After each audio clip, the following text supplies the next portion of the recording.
Assalamualaikum warahmatullahi wabarakatuh.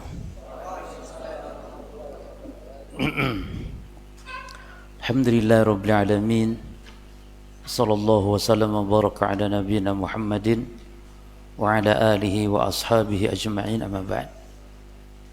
Melanjutkan membaca kitab Minhaj al-Firqah an-Najiyah karya Syekh Muhammad Jamil Zaino rahimahullah.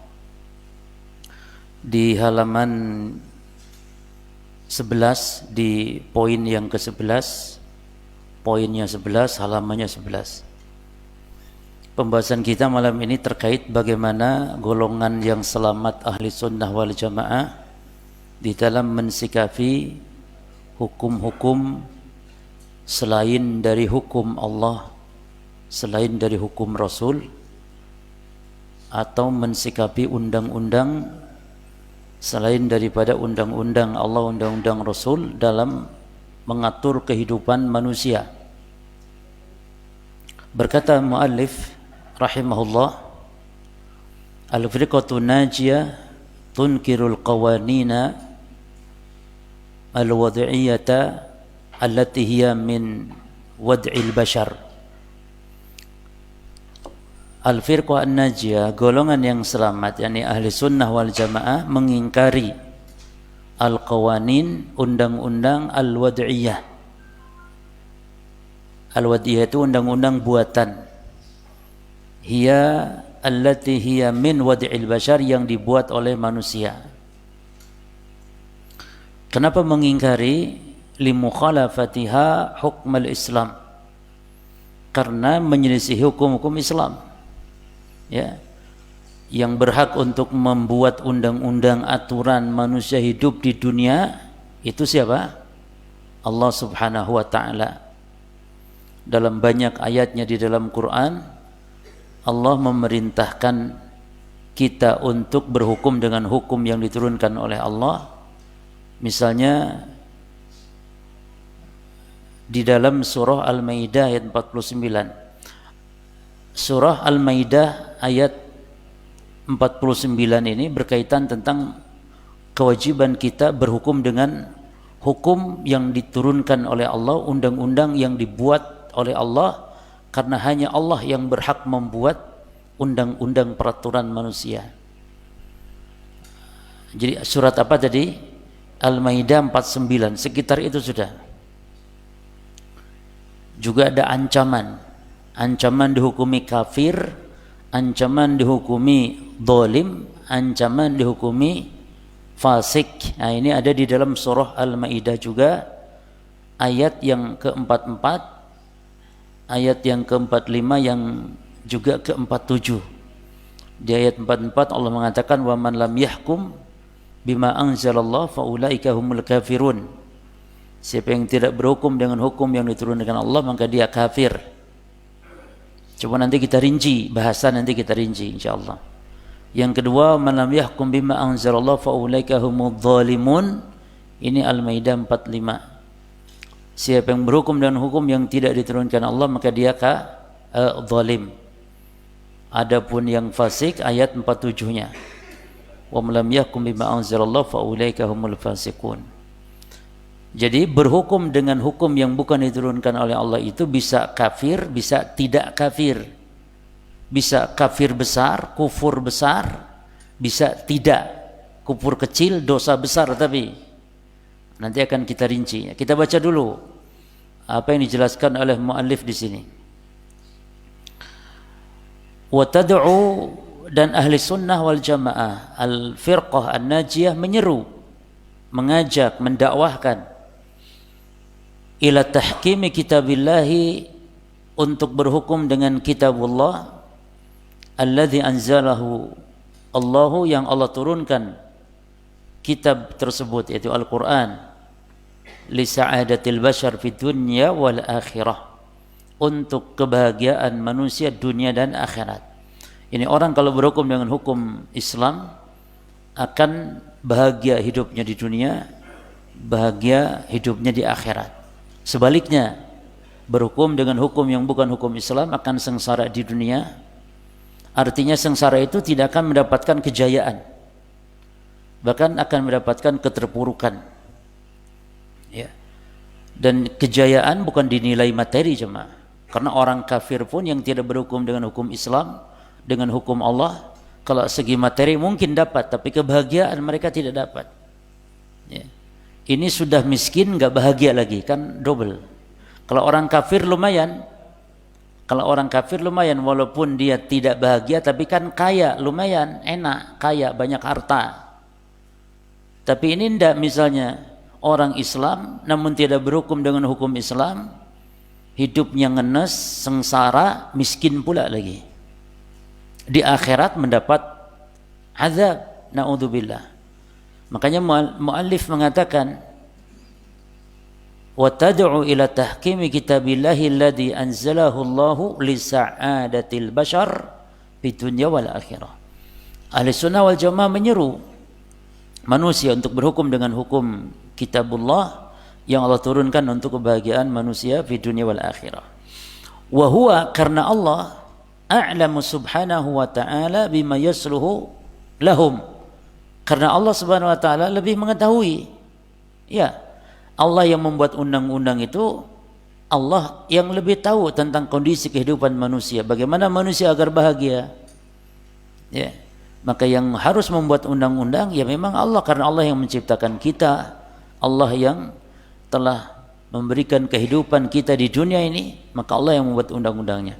Seperti kalau orang-orang Jepang misalnya membuat teknologi mobil, maka dia buat undang-undangnya untuk bagaimana mengurus mobil agar mobil itu terawat baik, ya, tidak ada kerusakan. Demikian pula kita manusia, harus kita diatur oleh Allah, undang-undang Allah. Ya. Baik. Terus wa huwa sabitun, dan undang-undang Allah ini sabitun, yakni bersifat tetap. Ya, la tatabaddalu ahkamuhu, hukumnya tidak berubah-ubah. Ala madal ayyam, sepanjang waktu. Wala yatatawwaru hasabaz zaman, dan tidak akan berevolusi, berkembang, ya, sesuai dengan kondisi zaman. Artinya abadi, paten pada zaman. Dan apa saja kejadian-kejadian di zaman sekarang tetap ada berlaku hukum di situ. Jangan khawatir. Walaupun hukum ini turunnya 14 abad yang lalu, namun tidak ada hukum yang tidak tersentuh. Semuanya ada jalan keluar dalam hukum. Karena Islam syariatnya bersifat universal sepanjang zaman, tidak khusus di zaman Nabi saja. Zaman Nabi enggak ada rokok misalnya, enggak ada rokok di zaman Nabi, bukan berarti nanti enggak ada hukumnya. Rokok itu ada hukumnya, karena Islam memiliki sebuah kaidah, hukum asal dalam keduniaan adalah halal, sehingga ada dalil yang mengharamkannya, maka ada hukumnya. Apa saja ada hukumnya, karena memiliki kaidah-kaidah yang tetap, rumus-rumus yang tetap. Kemudian penulis mengatakan, wa inna sabab syaqa'il alam amatan wal alamil islami khasatan, dan diantara sebab, perhatikan jemaah, ini poin penting di sini. Sebab syaqa itu kesengsaraan, keterpurukan. Ya, al-alam dunia, amatan secara umum, wal alamil islami, dan dunia Islam khasatan secara khusus, wa ma yulaqihi min muta'ab wa dhullin wa hawan, dan juga segala yang menimpa berupa musibah, dhullin kehinaan, ya, wa hawan, ya, keterpurukan, huwa sebabnya, perhatikan, tarkuhul hukma li kitabillahi wa sunnati rasulillah sallallahu, yaitu meninggalkan hukum Alkitab dan hukum sunnah Nabi sallallahu alaihi wasallam. Sudah, ini resep, ini sudah. Jangan harap sebuah negara, sebuah keluarga sampai kepada sebuah pribadi, atau diulang, jangan harap sebuah pribadi, sebuah keluarga sampai sebuah bangsa, kalau tidak diterapkan hukum Islam di situ, hukum Al-Quran, hukum Sunnah, jangan harap akan mendapatkan kebahagiaan. yang akan timbul syaqa, kesengsaraan. Makanya Allah mengatakan Taha ma anzalna 'alaikal qur'ana litashqa. Taha, kami tidak menurunkan Quran kepada engkau Muhammad agar engkau susah. Tidak, tapi orang yang mengikuti Al-Quran justru akan bahagia. Bahagia di dunia, bahagia di akhirat. Jelas jemaah? Makanya resep kebahagiaan itu ada pada iman, pada amal soleh, penegakan pada syariat, penegakan undang-undang Allah. Terutama kita dulu. Kita jangan berpikir dulu negara. Negara itu urusan yang memegang kekuasaan. Mereka kalau tidak menegakkan hukum Allah, mereka akan ditanya kelak di hari kiamat. Allah akan tanya mereka, dengan apa kalian hukumi rakyat Indonesia misalnya. Mereka yang akan ditanya kelak di hari kiamat. Kita yang akan ditanya tentang anak dan istri kita. Ya, jangan berpikir negara dulu, itu urusan mereka. Kita dulu sebagai keluarga yang akan ditanya oleh Allah Subhanahu wa ta'ala. Kan banyak sekarang di antara beberapa pergerakan yang berkoar-koar agar mengkritik pemerintah, agar pemerintah menegakkan syariat Islam, tapi dianya sendiri salat subuhnya di rumah, dianya sendiri, istrinya kadang tidak berjilbab, tidak menegakkan syariat. Tegakkan dulu syariat di dadamu, baru Allah akan tegakkan syariat di negaramu. Itu sebuah wasiat dan nasihat yang sangat berharga. Ya. Jadi tegakkan syariat di dadamu, Allah akan tegakkan syariat di negerimu. Ya, karena negara itu sebuah kumpulan manusia yang besar yang terbangun dari keluarga kecil berjamaah. Maka dakwah salafiyah, dakwah islahiyah itu memperbaiki akar, bukan memperbaiki cabang dan ranting pohon. Akarnya diperkuat, rakyatnya diberikan pemahaman, akidahnya diluruskan, tauhidnya dikuatkan, dipahamkan kepada sunnah. Nah, nanti akan muncul pemimpin-pemimpin dari rakyat yang sudah kuat dan kokoh akidahnya. Demikian dakwah kita. Makanya mana dakwah-dakwah salafiyah, dakwah ahli sunnah yang memberontak pemerintah, jangankan memberontak, yang mencaci maki saja enggak ada di mimbar. Enggak ada. Demonstrasi yang begitu itu enggak ada. Ya. Karena itu bukan dakwah kita seperti itu. Bahwasanya mencela, mengkritisi, menyebarkan aib para penguasa di mimbar itu ciri dan aromanya dakwah kaum Khawarij. Bagaimana kita melarang, menjauhi pemahaman Khawarij, tapi amaliyahnya kok dilakukan gitu. Ya. Itu aroma Khawarij, mencela, mencaci maki pemerintah, ikut aksi-aksi yang untuk menggulingkan pemerintah. Siapapun dia pemerintahnya, kita tidak bicara pemerintah sekarang, siapapun nanti sampai akhir zaman, siapa saja muslim yang berdiri dan tegak memimpin bangsa ini tidak boleh dikritiki, dijelek-jelekin di mimbar-mimbar, siapapun dia. Kita tidak melihat karena bicara di rezim sekarang, tidak, siapapun dia. Ya, baik. Nah, kita akan bahas sekarang berjamaah. Kita akan bahas sekarang. Lalu apa hukum orang yang berhukum dengan hukum yang bukan hukum Allah? Apakah kafir? Maka perhatikan para jemaah, Allah memerintahkan kita untuk berhukum dan untuk kita minta dihukumi oleh syariat Allah. Ya. Orang yang berhukum wajib dengan hukum agama, hukum syariat, hukum Al-Quran dan hukum As-Sunnah. Tadi ayatnya berkaitan dengan masalah ini, surat apa? Al-Maidah. Ayat 49. Dari berbagai redaksinya di ayat 49 itu ditegaskan. Ada yang sifatnya perintah, ada yang celaan, ada yang ancaman. Bahkan di dalam Al-Maidah ayat yang ke-44, 45, 47 diancam dengan kekufuran. Taib. Lalu apakah kafir orang yang berhukum dengan hukum yang bukan hukum Allah, undang-undang buatan manusia, apalagi undang-undang buatan Belanda? Apakah kafir? Maka para jemaah sekalian dirinci. Fal hukmu, kata para ulama, fal hukmu bi ghairi ma anzalallah munafin lil imani wat tauhid. Berhukum dengan hukum yang bukan hukum Allah itu menafikan iman, menafikan tauhid. Ya. Namun dari segi hukumnya qad yakun kufran akbar wa qad yakun kufran asghar. Namun segi hukumnya bisa kufur besar, bisa kufur kecil. Kapan seseorang yang berhukum dengan hukum Allah, perbuatan ini dihukumi kufur yang besar, batal syahadatnya, kalau mati enggak tobat di nerakanya kekal. Itu konsekuensi kalau disebut kufur besar, itu konsekuensinya. Kalau mati belum tobat dan tahu hukum, kekal di nerakanya. Nah, kondisi itu yang pertama,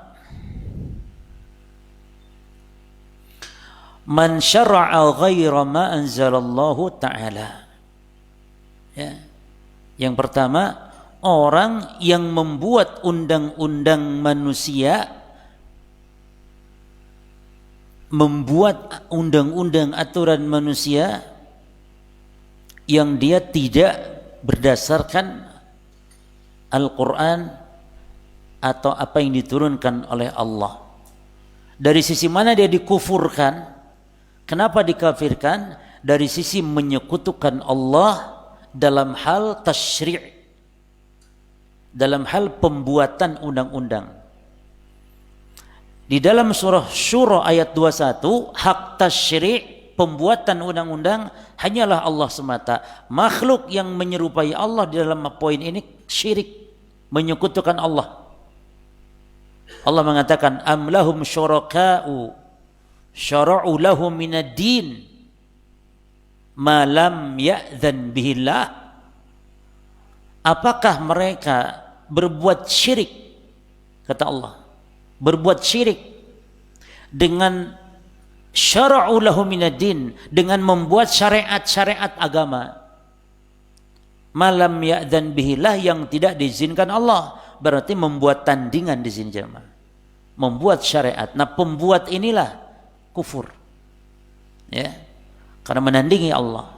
Makanya para jemaah sekalian, sebagian ulama ahli tafsir menafsirkan ayat ini termasuk pelaku bid'ah, yakni yang membuat tata cara, hal-hal yang baru dalam agama disebutkan seperti dalam ayat ini telah menandingi Allah dalam membuat syariat.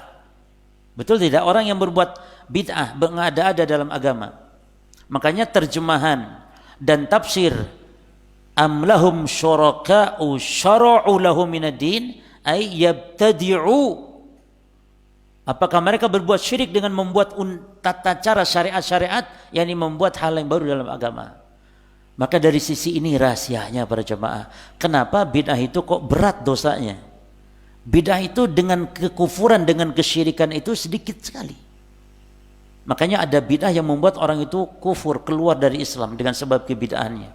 Itu bid'ah i'tiqadiyah, ya. Tapi itu yang pertama jemaah. Yang kedua, orang yang berhukum dengan hukum Allah itu dihukumi kafir apabila dia meyakini hukum selain Allah lebih baik daripada hukum Allah.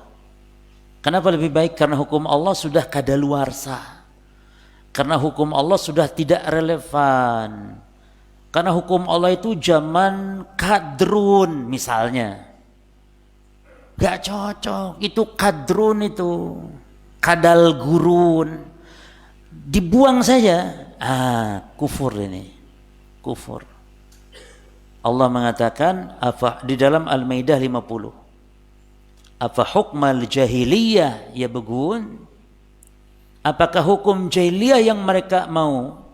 Wa man ahsanu minallahi hukma, siapa yang lebih baik daripada hukum Allah? Artinya Allah ingkari, Allah nafikan, enggak ada hukum yang lebih baik dari hukum Allah. Ini tafdhil hukmi ghairillahi ala hukmillah, ya. Mengunggulkan, menganggap lebih baik hukum selain Allah atas hukum Allah. Yang berikutnya dihukumi kafir yang mengatakan hukum Allah sama hukum selain Allah sama saja. Si ngomong sama saja ini itu man sawa baina hukmillahi ta'ala wa baina hukmi ghairillah. Yang menyamakan sama saja. Mau hukum Allah monggo silahkan, hukum selain Allah juga tidak apa-apa. Dari sisi mana ini dalil dikafirkannya? Dari sisi mensejajarkan, mensetarakan Allah dengan makhluk. Sementara dalam surah Al-Baqarah ayat 22 dasarnya Allah mengatakan fala taj'alu lillahi andadan. Jangan kalian jadikan Allah itu tandingan. Nah, ini kan mensetarakan, berarti membuat tandingan. Ya. Yang berikutnya yang keberapa? Yang keempat, an yuzawwija al-hukma bima yukhalifu hukmallah. Ya. Membolehkan. Jelas jemaah? Membolehkan berarti menghalalkan.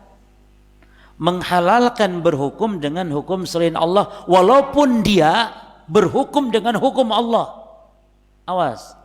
Walaupun dia berhukum dengan hukum Allah, tapi dia meyakini boleh-boleh saja walaupun enggak pakai hukum Allah, boleh, halal. Berarti menghalalkan apa yang Allah haramkan. Kalau menghalalkan ini kufur. Seperti kemarin berjamaah, tolong dibedakan. Kalau ada orang yang melegalkan jual beli khamar, ya, belum tentu menghalalkan jemaah.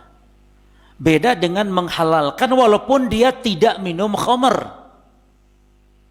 Kalau menghalalkan khamar walaupun dia tidak minum, kafir hukumnya.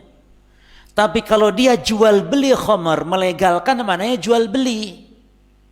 Gitu loh. Kalau cuma jual beli saja, maka dia tidak sampai kafir, tapi dosa di antara dosa besar. Selama dia tidak menghalalkan. Contoh kemarin mungkin pemerintah, contohnya jemaah, kita bersikap adil jemaah. Pemerintah kemarin barangkali melegalkan yakni khamar jual saja. Itu belum tentu pemerintah menghalalkan khamar, tidak. Pemerintah bisa jadi tetap mengharamkan, cuman karena butuh duit. Butuh duit karena banyak duitnya dari jual itu. Tidak kafir kalau begitu, tapi dosa besar. Dosa besar. Jelas ya, Mas? Di situ bedanya. Makanya orang yang menghalalkan yang sudah pasti keharamannya kafir. Karena haramnya khamr itu adalah ma'lumun minad din bid-darurah. Perkara yang sudah diketahui secara pasti. Haramnya khamr, haramnya zina, ya, haramnya riba, itu pasti. Beda dengan rinciannya. Kalau ada orang yang menghalalkan bunga bank, itu tidak kafir. Tapi kalau menghalalkan riba secara umum, kafir dia. Karena riba jelas semua orang rodok setengah gendeng pun tahu. Orang setengah gila tahu kalau riba itu diharamkan dalam Islam. Apalagi orang Islam yang waras. Riba secara umum. Tapi kalau urusan yang rincinya seperti bunga bank, riba, bukan riba, ini sebagian ada yang keliru atau ulama-ulama pun ada yang menghalalkan, maka tidak sampai dikafirkan berjemaah. Tapi kalau mengatakan riba halal mutlak, jelas. Jelas jemaah ya? Salat 5 waktu dikatakan tidak wajib, kafir, ya, kafir. Sama halnya berhukum dengan hukum selain Allah ini. Berhukum dengan hukum selain Allah. Kalau dikatakan halal, boleh, kafir dia. Yani keyakinan seperti itu kafir. Taib. Lalu kapan berjamaah berhukum dengan hukum selain Allah tidak dikafirkan?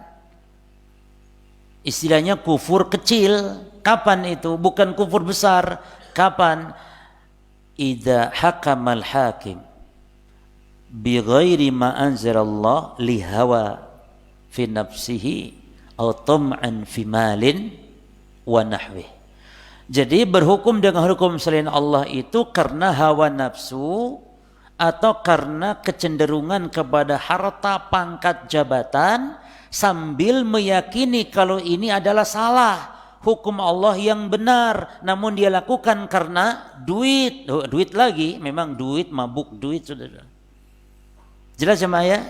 Dia tidak menghalalkan, dia mengharamkan. Dia juga meyakini hukum Allah lebih baik daripada hukum Belanda ini. Lebih baik hukum Allah. Tapi kenapa dia praktekkan juga? Kenapa dia tidak berhukum dengan hukum Allah? Ya karena tekanan, karena tuntutan, karena takut manusia, karena duit, karena jabatan, karena sistem. Jelas? Ini tidak kafir, keluar dari Islam tidak, tapi dosa besar. Di akhirat akan dituntut. Na'udzubillah. Ya. Banyak orang yang berzina, banyak orang yang melakukan kriminal-kriminal yang Allah telah tetapkan hukum tapi tidak digunakan. Dan banyak hukum-hukum yang lain. Maka itu tanggung jawab mereka para jemaah.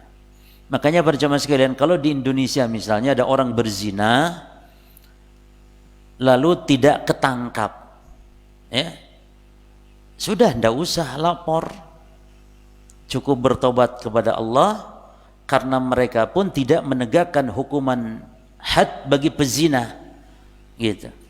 Dan para ulama mengatakan kalau seandainya manusia dihukum di dunia dengan sebab dosanya, namun hukumnya bukan hukum Allah, maka di akhirat itu belum bebas itu.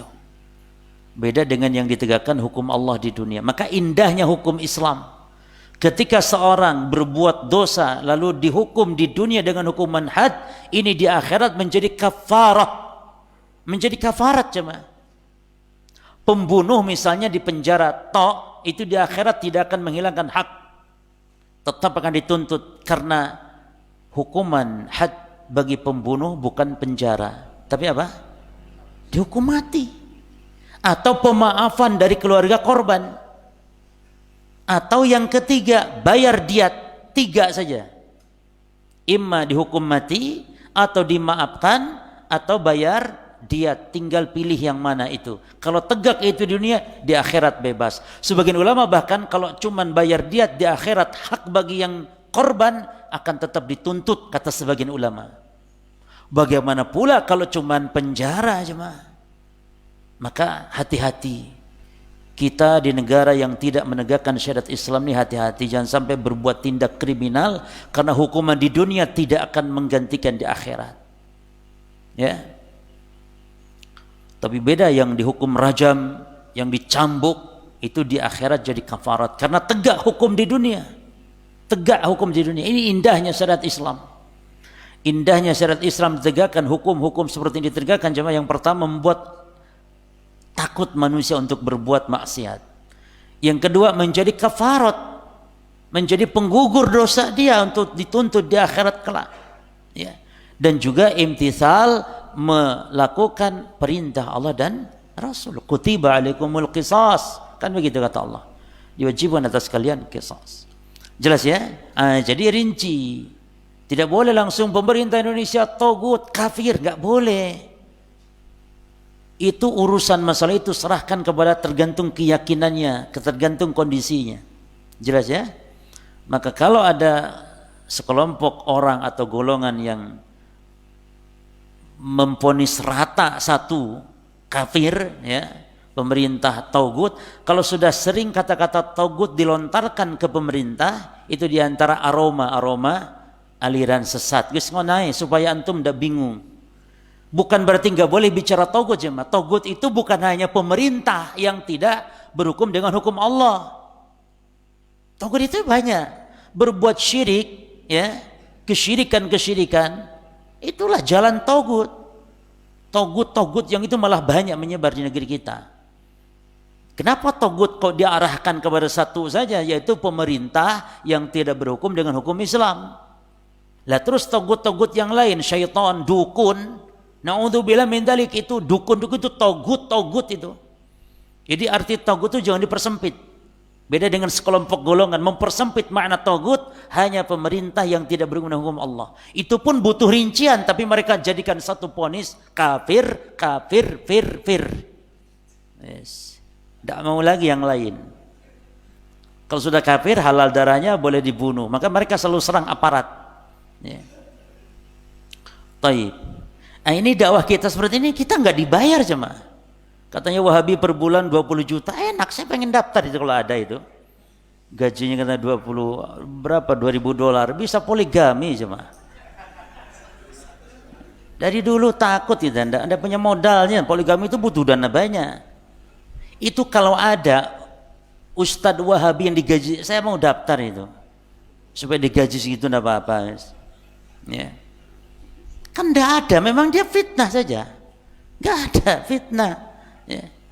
Apalagi kalau kita ngomong seperti ini dianggap kita membela pemerintah. Wong kita tidak kenal sama pemerintahnya pun. Tapi kita berbicara seperti ini dari ajaran, dari akidah, dari manhaj itu yang kita yakini. Ya. Terus, wala izza lil muslimina illa birruju' ila ta'alimil Islam. Nah, Mu'allif mengatakan sekarang, dan tidak akan mendapatkan izzah bagi kaum muslimin. Izzah itu kemuliaan, kejayaan. Ya. Illa kecuali biruju' kembali ila ta'alimil Islam, kepada mempelajari Islam, ajaran Islam. Karena bagaimana seorang muslim, kaum muslimin secara umum akan jaya sementara ajaran Islam dia sendiri tidak memahami. Jadi penyakit akut masyarakat sekarang para jemaah jauhnya pemahaman kepada Islam, ya.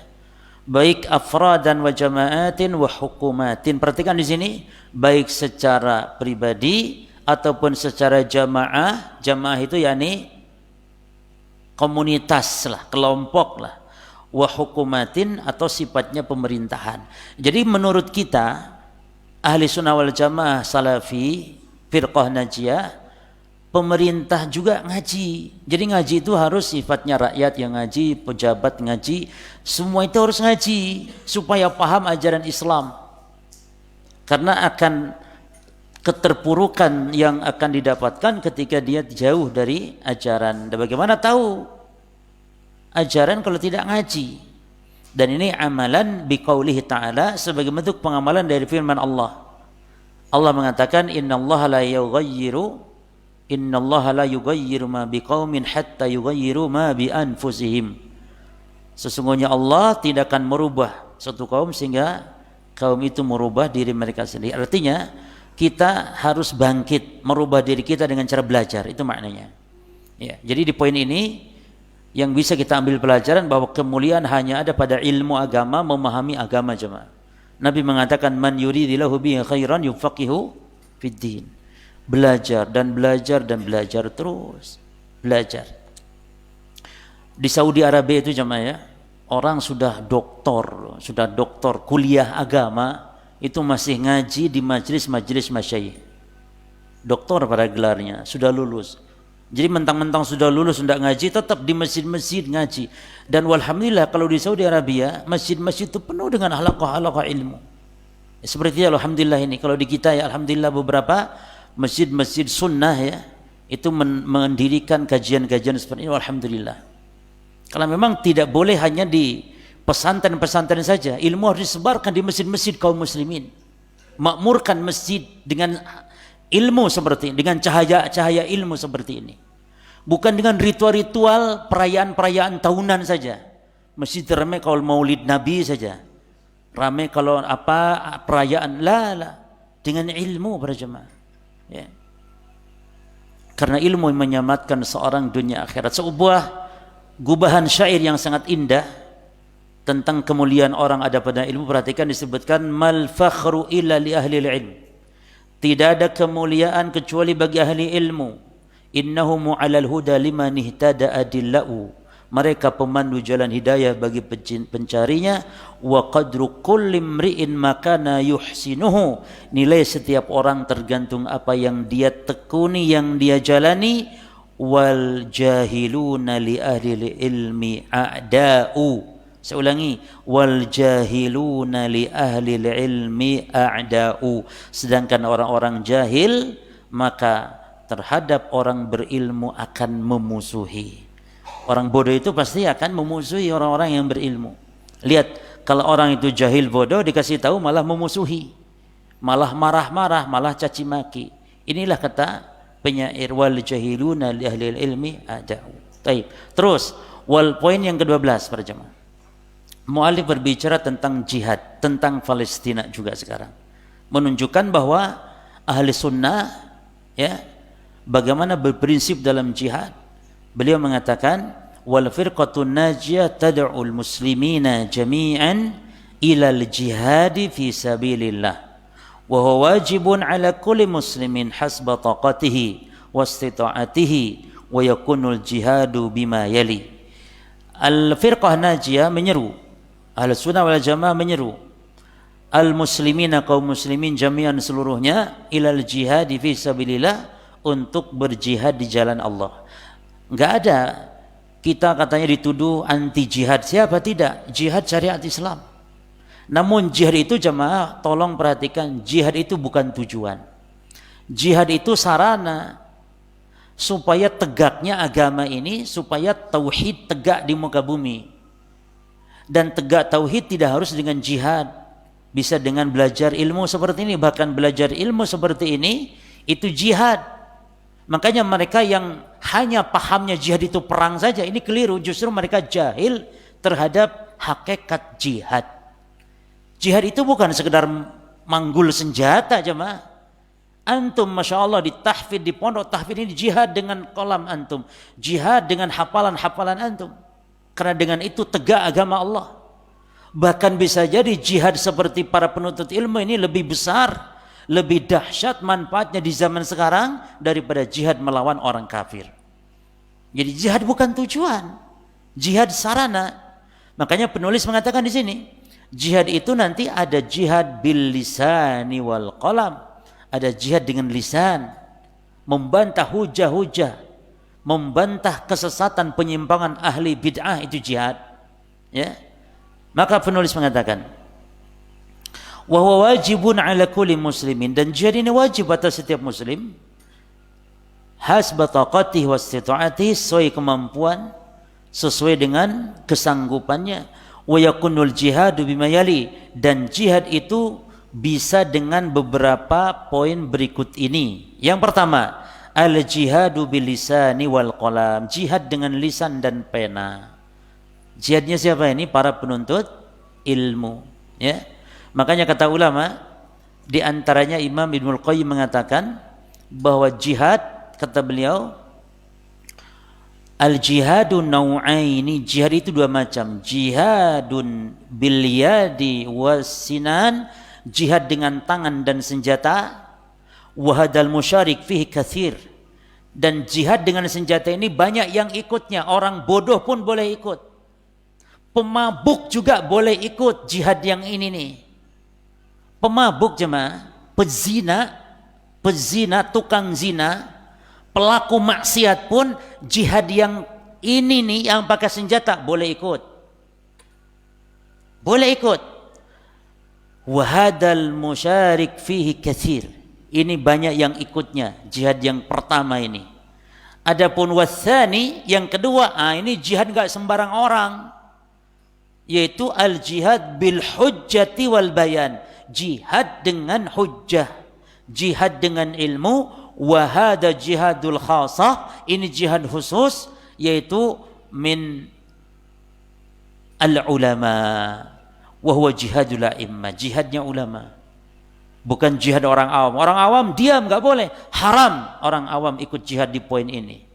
Orang awam diam, jangan ngomong-ngomong, bantah-bantah ahli bid'ah. Orang awam diam, bahkan bikin kacau saja. Itu yang bikin rusak di Facebook ya, itu omongan-omongan ngelantur para penuntut ilmu yang semangat tapi sudah main bantah-bantah. Sehingga kadang-kadang bantahnya perlu dibantah lagi gitu loh. Ya. Sekarang ini ada beberapa bantahan-bantahan di media sosial, di YouTube. Jadi yang dibantah itu ustadz-ustadz ahlu sunnah dibantah oleh santri-santri dari salah satu golongan, dikritiki cara baca kitabnya salah, ya, dikritiki dan semuanya dikritiki salah. Ya akhi, kalau urusan baca misalnya minal masjidu, kalau salah minal masjidu itu bukan salah-salah nggak paham, keceletot ngomong juga wajar. Semua orang paham minal masjid, di nek salah keliru gitu nggak masalah ya kawan. Karena kesalahan-kesalahan dalam hal baca kitab tapi memahami benar nggak masalah. Daripada mereka itu meluruskan cara baca kitab namun ingin membantah ajaran yang hak, ingin yakni mereka menjelaskan keyakinan sesat mereka, membela kebid'ahan mereka, sehingga menjatuhkan ulama-ulama ahli sunnah, dikritik dari sisi itu. Jelas ya? Jadi jangan terpengaruh, jangan sampai nanti ustadz yang salah baca kitab itu dianggap sesat, sementara dia yang dalam tanda kutip fasih baca kitab namun sesat pemahamannya, dianggap benar pemahamannya, nanti dianggap benar manhajnya. Ini keliru. Ya minal masjidu, apa nih minal masjidu? Enggak apa-apa, yang penting artinya benar, minal masjid, dari masjid, enggak masalah. Nah ini yang penting sekarang. Jadi enggak bisa ngeritik dari masalah pemahaman, dikritik dari masalah cara baca. Ya, wajar. Orang Arab sendiri, ana saksikan, bahkan ada syekh yang kalau masalah salah baca i'rab, sama hanya antum bahasa Indonesia, kadang-kadang antum juga tidak sesuai bahasa Indonesianya, ya. Misalnya antara mungkin mengatakan mengkedepankan atau mengedepankan misalnya, itu kan juga harus benar yang mana itu. Alah wajar, yang penting mana antum paham, mengedepankan atau mengkedepankan, ya, sama halnya. Artinya baca kitab betul harus benar sesuai kawaid. Jangan sampai salah yang menghantarkan kepada salah pemahaman. Tapi kalau sekedar keceletot salah dalam hal ini wajar. Yang penting pemahaman itu yang benar. Percuma fasih, kayak Abu Jahal itu kan fasih baca. Nah, Abu Jahal itu nahwu sorobnya fasih. Banyak ahli bidah yang fasih nahwu sorobnya, tapi sesat menyimpang pemahamannya. Apakah orang akan ikuti hanya baca kitabnya saja? Tapi bukan berarti antum berarti boleh salah baca kitab, jangan juga. Belajar juga makanya. Itu loh. Adzan? Iyalah, adzan dulu, fadhol.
Bismillah, alhamdulillah, wassalatu wassalamu ala rasulillah, summa amma ba'd.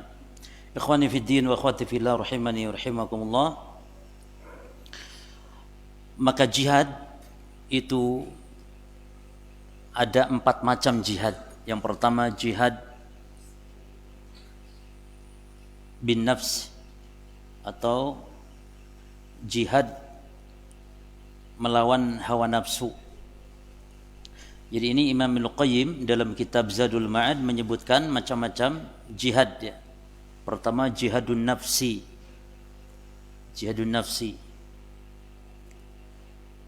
Memerangi jiwa hawa nafsu dengan cara belajar ya. Jadi jihad itu caranya dengan mempelajari ilmu-ilmu agama. Ya. Berjihad dengan mengamalkannya, mendakwahkannya dan sabar. Itu jihadun nafsi. Yang kedua jihad itu kata Imam Ibnu Qayyim jihadus syaitan. Ya. yakni berjihad berusaha mencegah seorang hamba dari penyakit syubhat, keraguan dan jihad dari penyakit syahwat, kecenderungan maksiat. Itu jihad melawan syaitan itu. Yang ketiga jihad melawan orang kafir, orang munafik. Ini dengan hati, dengan lisan, dengan harta, dengan tangan. Namun jihad melawan orang munafik cukup dengan hujjah saja, tidak boleh dengan senjata. Barulah dengan orang kafir jihad dengan menggunakan senjata, itu pun dengan syarat-syaratnya. Intinya ini jihad itu jangan dipahami jihad itu melawan orang kafir dengan senjata saja, tidak. Gitu ya. Taib. Mana penulis mengatakan di sini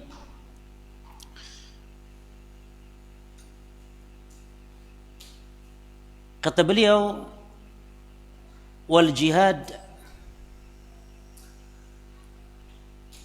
bil lisani wal qalam bida'watil muslimina wa ghairihim ila tamassuki bil islami sahih wa tauhidil khali minasyirk alladhi intashara fi kathirin minal biladil islamiyah. Subhanallah ya. Ini jihadnya para ulama. Jihad dengan lisan dan pena itu dengan berdakwah kepada kaum muslimin dan selain mereka kalangan kafirin untuk berpegang dengan Islam yang benar.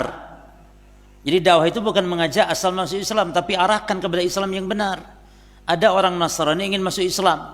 Kasihan kalau di Nasrani sudah nyanyi-nyanyi di gereja, masuk Islam pun nyanyi-nyanyi juga di masjid. Kasihan. Keluar dari mulut harimau masuk ke lubang buaya. Mulut buaya. Bahwa kasihan orang Nasrani sudah puluh-puluh tahun ya mencet piano terus, masa udah Islam juga masih mencet piano juga? Bawa kepada Islam yang benar, Islam yang sahih wa tauhidil khali, dan tauhid yang murni kosong minasyirik, dari kesyirikan. Alladzi intashara fi katsirin minal biladil islamiyah, yang syirik ini menyebar di negeri-negeri kaum muslimin, negeri-negeri Islam. Jadi kesyirikan itu bukan dari negeri-negeri kafir, di negeri Islam. Kalau kafir sudah jelas kufur, di negeri Islam. Di Indonesia, di Mesir, di Yaman, di Syam, di mana-mana di negeri Islam. Kecuali di Saudi Arabia. Yang kesyirikan ini tidak ada. Tidak ada kesyirikan di Saudi Arabia. Bersih negeri, maka disebut negeri tauhid. Ya. Tapi maksiat ada enggak? Ada. Cuman indahnya Saudi, maksiat pun sembunyi-sembunyi. Berzina sembunyi-sembunyi. Ada. Di Saudi ada lokalisasi tapi sembunyi.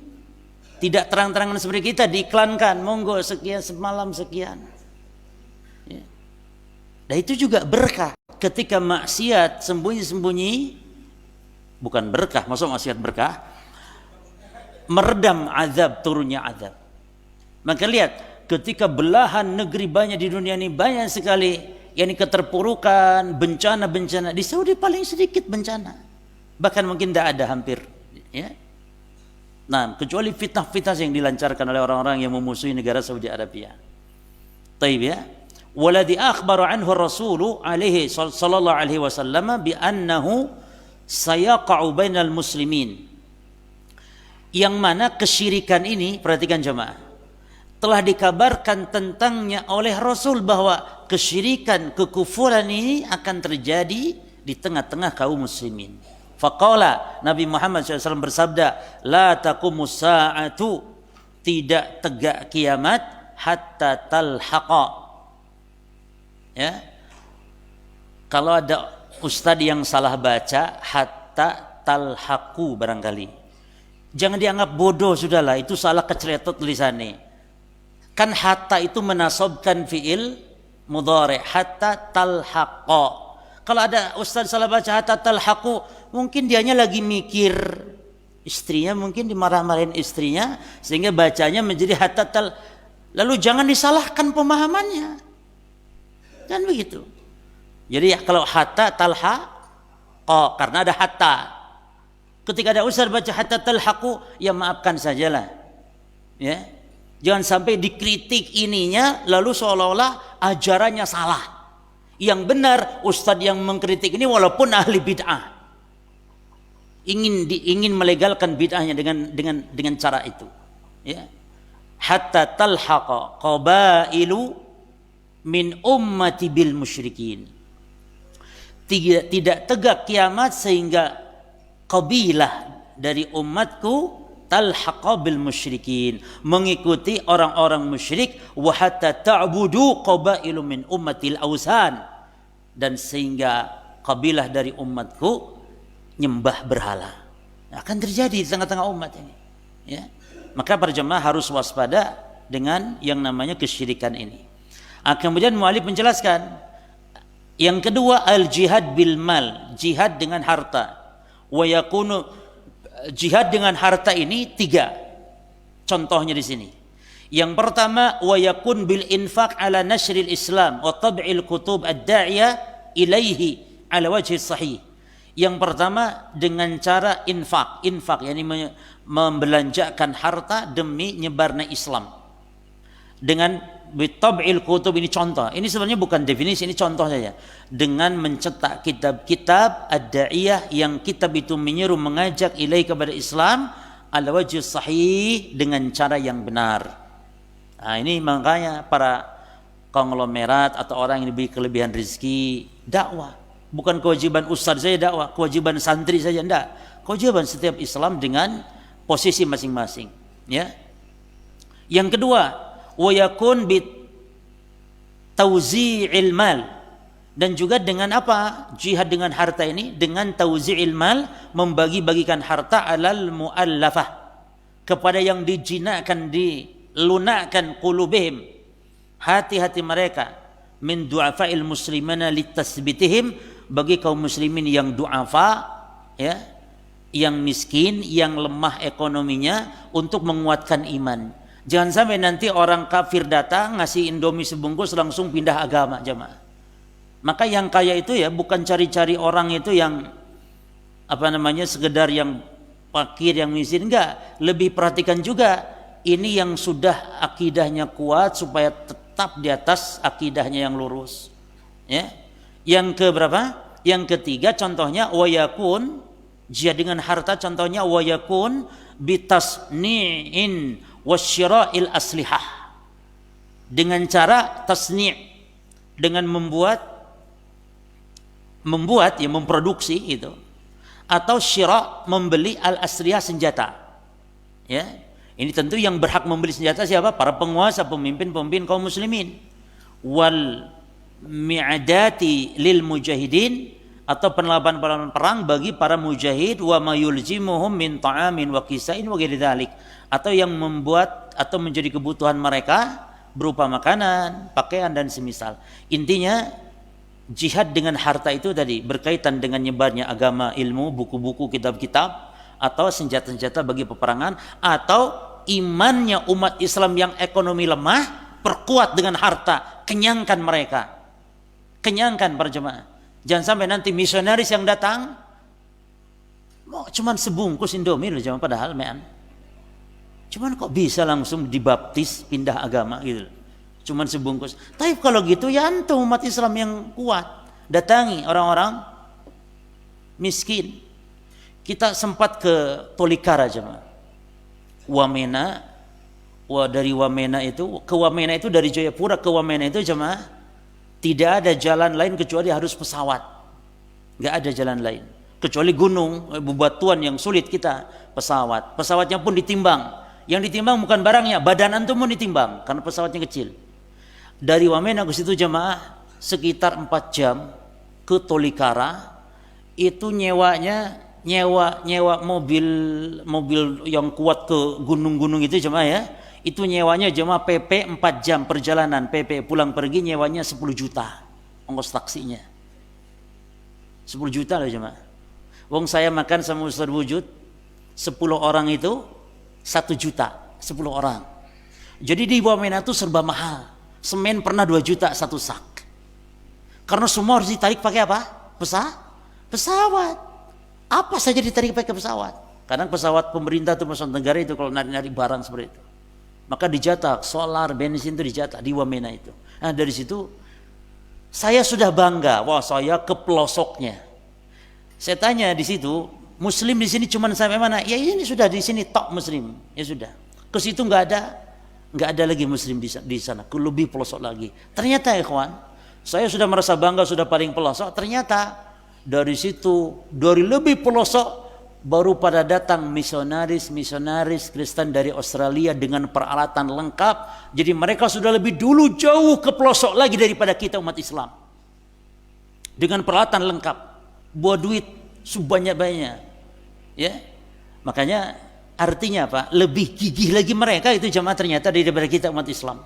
Lebih gigih lagi mereka dengan peralatan yang serba lengkap. Demikian harusnya kita. Jadi saudara-saudara kita diperkuat, imannya diperkuat dengan harta. Ya. Taib.